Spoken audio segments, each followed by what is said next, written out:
Yeah, it's just an interesting process for our team right now. We're doing so many things really well. I mean, our shooting percentage has been great. Our defensive field goal percentage has been outstanding.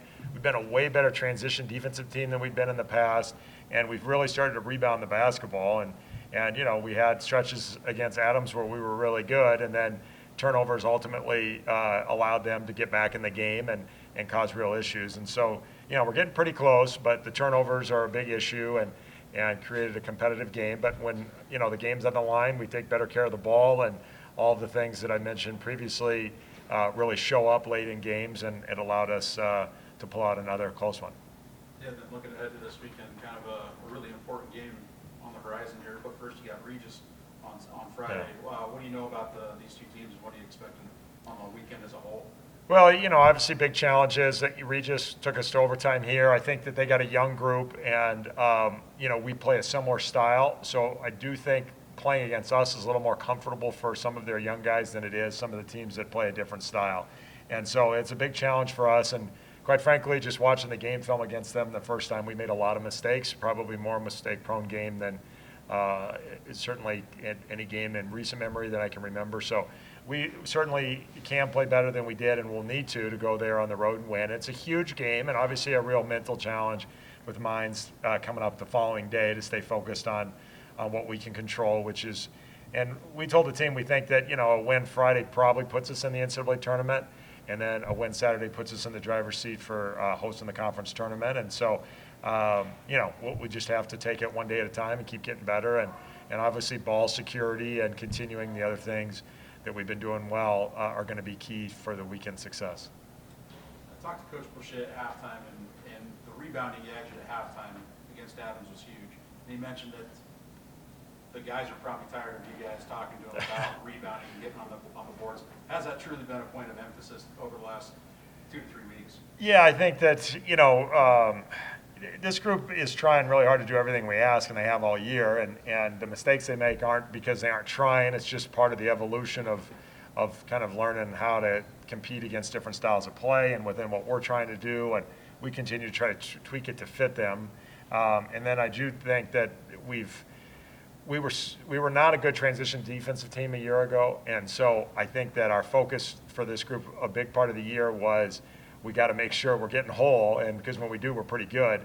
And that really reduced our ability to go to the offensive glass. And as we've gotten more confident in our ability to in transition defense, we've been able to emphasize more these last couple of weeks of let's really do our job on the glass. And it's elicited its results. And if you look at the last 2 games, without a strong rebounding advantage, we don't win either one of those games. So it's been a big point of emphasis. And if we can get the turnovers under control, we'll start winning the possession battle. And if we can win the possession battle, we've just been a dominant team offensively and defensively. So that really is the last piece of the puzzle for us. Questions? I know you said early on, you talked to Pryor, and your teams are kind of similar. You got some young guys, got some veteran guys, and it's really kind of gone that way all season. And now it's, third time you've tried to play this game, or not, I guess this game, but to play them. Mm-hmm. Just trying to keep the build up to a Yeah. manageable.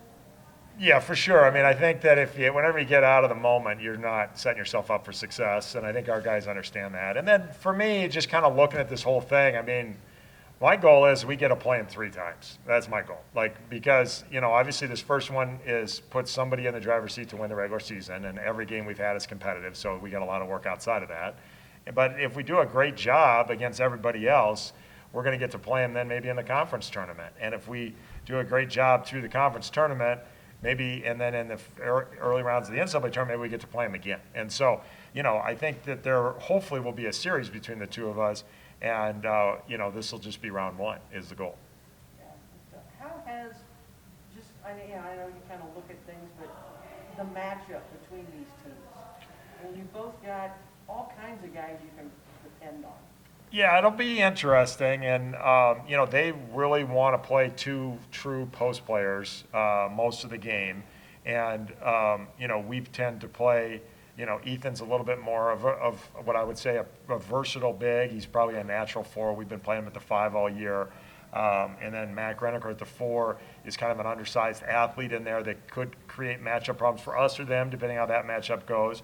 We get to play Jared at the 4, and his length allows him to be able to guard a lot of bigs in our league and makes them very difficult matchup for those bigs. So I do think that that's going to end up being a key matchup, is their physicality or our sort of quickness kind of win the day at that 4 spot. And I do think that'll be a key matchup to watch on Saturday, and whether we're able to get guys in space or whether they're able to kind of shrink the floor on those matchups. And then ultimately what they do well offensively is they just attack matchups. So, they're not a high assist team, but they're very willing to give the ball up. So, if Brendan Sullivan has a matchup they like, they just reverse the ball to him and let him drive it. If he wants to post, he gets to post. They dump their bigs into the post. They do a great job with Kobe Betts of trying to take advantage of his athleticism on the perimeter. And so, they have very simple concepts. They're really just attacking matchups, and then they just try to make good decisions. And I'm very confident in our ability to guard on the perimeter, and post defense is going to be a big key for us this week at getting ready for that. And, it'll be a big challenge. And obviously, to me, the big one is Regis. I'd love to get to Saturday and be 15-1, but we just got to be able to stay focused and get that game and make sure we play better than we did the first time. So you guys, obviously, when you have the big game after the game and you've got a young team, what do you guys kind of help them through not getting too beefed up for minds before you play Regis? I would just say I feel like the young guys are kind of mature now to know, especially with how many overtime games we've been in, how many close calls we've had. I feel like they know, you can't look past any game. Like Coach said, we went to overtime with Regis when they came here, so it's not like we're going to go there and get an easy win, They're going to be fighting. So I think those young guys understand by now that, you can't look past anyone. And Jared, obviously, some of the matchups that you're going to face this weekend, what do you kind of look at, coming off the bench, you can kind of see how things are going and kind of go from there? Yeah, that's honestly been kind of an advantage for me, is I get to just kind of see how the game is going, see how they're guarding certain positions, and then, usually they guard me a little bit different than they guard Mac, so I just go in and kind of try to go through the first couple possessions and not be too aggressive, not be too wild or anything like that, and kind of just see how things are going to go and let the game come to me. That's been kind of more like my main focus, is just allowing things to come to me instead of trying to force the issue, because that's been my most efficient and successful games, or when I'm allowing my teammates to create it for me, and then once I get it going a little bit, then I can press the issue a little bit. From a player perspective, how do you guys like the overtime games? That's a weird way to say it. I guess it's easier to say you like it when you're coming out on the right end of it. But is the experience helping? I guess you kind of alluded to it a little. But. The experience definitely helps, but I wouldn't like to keep playing overtime games now.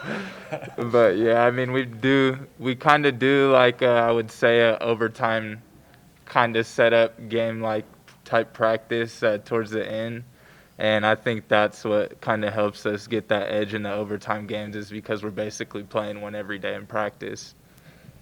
Yeah, it kind of feels like every time we go into overtime, we come back to the bench, and you hear at least 2 to 3 people say, all right, guys, we've been here before, so we know what we got to do. And then Coach comes in with not a new game plan, but just reiterates our points and stuff like that. And then it feels like we just got into overtime, and we know exactly what needs to be done, how it needs to be done. So definitely don't like playing them, but we are kind of comfortable in that overtime period for sure. Is it almost like a playoff switch then, in a sense? It really shouldn't be, but sometimes it really does feel like that. It feels like we kind of lost it for a little bit, and that's how we allowed them to come back. And then as soon as that overtime comes, it's boom, okay, this is over. But it's kind of the signs of having young guys, and then kind of having older guys who are kind of like me, working back into things and stuff like that. We just need to get over that hump as to where once we get a team down, we put them away, because that's what that's what the great teams do. Good teams win in overtime. Great teams win it in regulation. All right. Question of the week. Favorite breakfast cereal? Reese's Puffs. That did not take long. He was ready with that Just one. had some this morning. I gotta go Cinnamon Toast Crunch. It's a taste you can see. I don't really eat breakfast anymore or cereal, but when I have a meltdown, I am a big granola guy for some reason. It kind of gets me. That's my go-to when I'm in meltdown mode. So.